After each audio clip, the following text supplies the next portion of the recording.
Up next is one of my favorite people in the government, and he's laughing now, so I'm not telling a joke. His name is Dr. David Bray. He's an FCC CIO, but he also comes to us today as an Eisenhower Fellow who got to travel to Taiwan and Australia. He didn't tell me if he fought any crocodiles, but maybe that's part of his presentation. He will be talking about public service and the Internet of Everything. David, take it away. Thanks. Hello, DigitalGov. I have two goals in this presentation. The first you can see up there, which is try to encapsulate the Internet of Everything in 15 minutes or less. It's going to be ultra concentrated, but we'll do what we can. And the second goal is to try and get the hashtag DigitalGov15 trending. So if you see something you like here, or if you have some comments about the event, please tweet it, because our goal is to try and make it trending not just in DC, but for the nation as a whole. So in 15 minutes or less, first I want to talk about what I mean by public service, because you notice I'm using the word public service because I think it includes both public professionals, but also first and foremost the public, which we are all members of, as well as the private sector. And so I want to actually sort of encourage us to think about, yes, we're digital gov, but at the end of the day, we're really about digital public service. And that includes multiple partners when we think about what we, the people, choose to do together. Second thing is, I want to actually step back a little bit. Before we talk about the future and the Internet of Everything, let's go back to 1969. So this is a map of the United States, and it really is basically when there were all of 6 nodes on the Internet at the time. They were in the southwest portion of the United States. If we fast forward, you can get to 1982. By the time you get to 1982, you've got the United States has some connectivity. We've got a transatlantic and trans-Pacific cable, but it's when we get to 1993 that things get really interesting. And you see there's actually a good news story here and a not so good news story. The good news story is United States and Europe, pretty much well connected. The rest of the world, we're getting connected, but not there yet. But there's also an interesting flip side of that too, which is congratulations, that means just about everywhere in the world is also connected to the United States as well. And there's interesting ramifications of that. Come 2007, the map actually gets so crowded that they can't actually do borders anymore. You can still make out the outlines of countries based on a map, but the borders are actually gone. And by the time you get to 2010, to visualize the Internet, they gave up actually trying to show it on a geographical map. This is actually the state of the Internet and what it looked like in 2010. So I'm talking about the Internet of Everything. And I want to highlight that because I know some people also reference the Internet of Things. And this is at least my own personal view, which is it's really about when everything, almost everything is connected. Because right now I would say the Internet of Things is already here. How many of you have a smartphone? Hopefully a lot of people do. Fitbit, your laptop, some of you probably already have it in your car. The Internet of Things is already here. What's really different is when we actually start getting to the world in which everything is connected. And what does that mean for societies? What does that mean in terms of what we do in public service? Now, this is a map of the United States taken in 1995 from space. It's points. And the reason why I want to highlight that is what it actually gets to is when things get connected. So this is now actually going to a map of Facebook friends, connections across countries. What's interesting, though, is certain parts of the world go dark because they're not using it yet. And that also raises an interesting question because I'll admit, when I was making these slides last weekend for the talk, I actually lost internet connectivity for 3 days. My provider actually had trouble with their substation. It raises interesting questions, though, because as we go to the Internet of Everything, when you actually have always-on connectivity, we may become dependent on it, such that if we lose it, it may actually create disruptions to our services. So let's confront the average internet minute. The average internet minute, within 1 minute alone, 204 million emails are sent globally. There are more than 4 million searches on Google. There are 2.4 million pieces of Google Facebook uploaded, and more than 72 hours of content uploaded to YouTube. Also, 48,000 iOS uploads are downloaded. That was in 2013, so it's probably doubled by now. And these statistics are going to double every 2 years. That's the world we're going into. That's the average internet minute. Now, it's worth doing the flip side of that as well. The average internet minute also has, every minute, 200 new threat vectors identified. Every 3 minutes, there is a new piece of advanced malware, which I mean in terms of something that's actually a nation-state piece of malware that will not be easily detected being created. Department of Energy says they receive over 6,900 new attacks a minute. Department of Defense reports that 85% of the emails they receive are spam, and they receive more than 13,800 messages with payloads intended to do nefarious activities. That's also the average internet minute. Again, my talk's 15 minutes, so multiply this by 15 just to see what we've confronted. The other thing to think about is we're mainly in a world of IPv4, Internet Protocol version 4. And we're going to the world of Internet Protocol version 6. Now, IPv4 can address at most 2 to the 32 numbers. That's about 4.3 billion. And if we took all those numbers that we could address with your IP addresses and put them in a beach ball, does anyone have any guesses as to how big IPv6, which is 2 to the 128th, would be? It's going to be the size of our sun. So in the next 5 years, we're going from the beach ball to the size of our sun. That is going to have huge disruptive impacts, not just for public service, but for just about every part of our life. How do we do security? How do we do privacy? How do we even just do business? How do we work and play? We're going to a very interesting world that we're moving towards. So, as mentioned, I had the lucky opportunity to be an Eisenhower Fellow for 5 weeks in Australia and Taiwan. Got to meet with their ministers of defense, communication, and justice, as well as the industry in both countries. And one question that kept on coming up was, who will protect your grandmother's car when it's connected to the internet and it's hacked? Who will let her know if her internet-enabled home has been hacked? Who will be the one to respond to it? I think these are questions we need to ask because it may not be the military.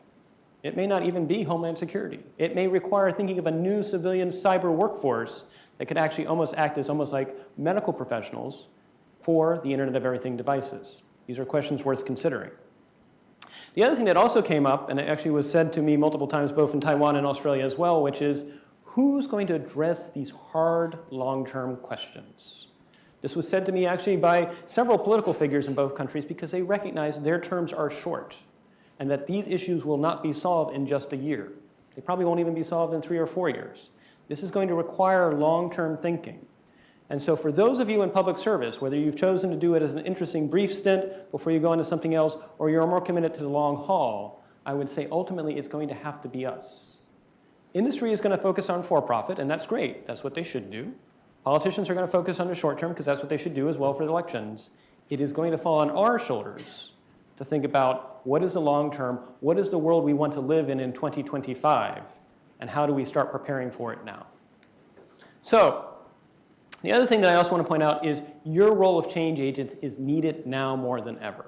By change agents, I mean individuals willing to brave and change the status quo. Now, I'm asking you if you're willing to be a change agent, and hopefully because you're here today you are, 2 things. I have seen cases in which people have tried to bring change without first understanding the existing narratives of the organizations they want to change. I would highly encourage you to seek the philosophy of seek to listen and understand first before you seek to be listened to and understood. That is essential to being a change agent. And then second, have a strategy for whatever friction your change will produce. That's the reason why I have this flak jacket, because leadership comes from the Greek word leet, which means to send unto death. And if you're going to be a leader, you're going to be stepping out and facing expectations being disrupted. You're going to face friction, and you need to have a strategy to not die. Nelson Mandela's most interesting comment was said his most trying moment was when he actually turned to his own party, the ANC, and said, we're going to make peace with the white minority. He almost had a coup. It's worth considering Isaac Rabin, an Israeli, when he said we were going to make peace with the Palestinians, it was actually a fellow Israeli that assassinated them. If you're going to be a leader, be mindful of how much change the different people you're trying to lead can tolerate and have a strategy for that friction because I don't want any of you to die. We need to actually have this move forward. So, that said, for my remaining half of my talk, I decided I would at least try and take a risk too. How many people know the song Alphabet Aerobics? We have a few people. For those who don't, it's actually a rap that actually goes from A to Z. Now, I'm taking a little bit of a risk, 1, because I can't rap, and I don't think I'll try to rap. And then 2, I'm going to try and make some future predictions from A to Z about the Internet of Everything. We all know trying to make future predictions is probably a bad game if you try to go anywhere past 2 or 3 years. The future probably will be different. But that said, the remaining half, I'm going to give you the Internet of Everything, A to Z. So, let's begin. Always on access, accessibility, affordability, we must address the digital divide. Bring your own blank, be it earpieces, glasses, or watches. What we wear will be online. C is careful caution. Correlations cross connected data. Crucial we protect privacy. D is data deluge. global data in 2020 should exceed all words humanity ever said. Exponential, everywhere, everyone, everything. From 14 billion devices now, in 5 years, 50 billion or more around the world. G is great opportunities, greater results, and government reinvented. H is how best to engage the public, how best with local governments, how best to help each other. I, it is important to include all perspectives and initiatives, including those who opt out of internet use. Just because our data sources can be joined doesn't mean we should. Joint discussions with the public on privacy by design. Key to keeping in mind, the public will regularly remind, we must serve benevolently and kind. Letting anyone reuse our code, license liberties, or promote more trust, leverage future reuse across efforts. Makers movement means more can manufacture mass fabricated tools affordably. Notions of what nations solely did, near future may change. New tech is about networks. Open source and security, open design and APIs, open choices for us all. Promoting positive change, perhaps the perplexing part, legacy processes. Future depends on purposeful transformations. Quite simply, tech changes how we organize. Quite the question, how will we? R is raising questions regarding the future of security, rational online discussions, representative democracy. S is scale of change. Since it's not linear, it's exponential, search by keywords one day will no longer work. T is trying to tell what is important in the data deluge. Techniques, tools, and tactics transform how we work. Ultimately, it's about uses. Use by humans, trusting humans, and use by machines, trusting machines.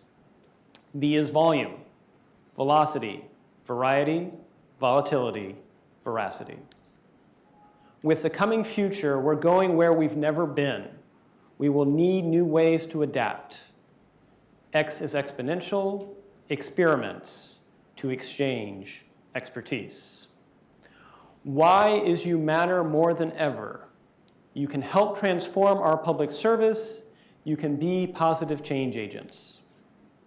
Zeros and ones, it's much more than that, zooming towards the future while remaining true to we the people. Thank you very much. Be change agents.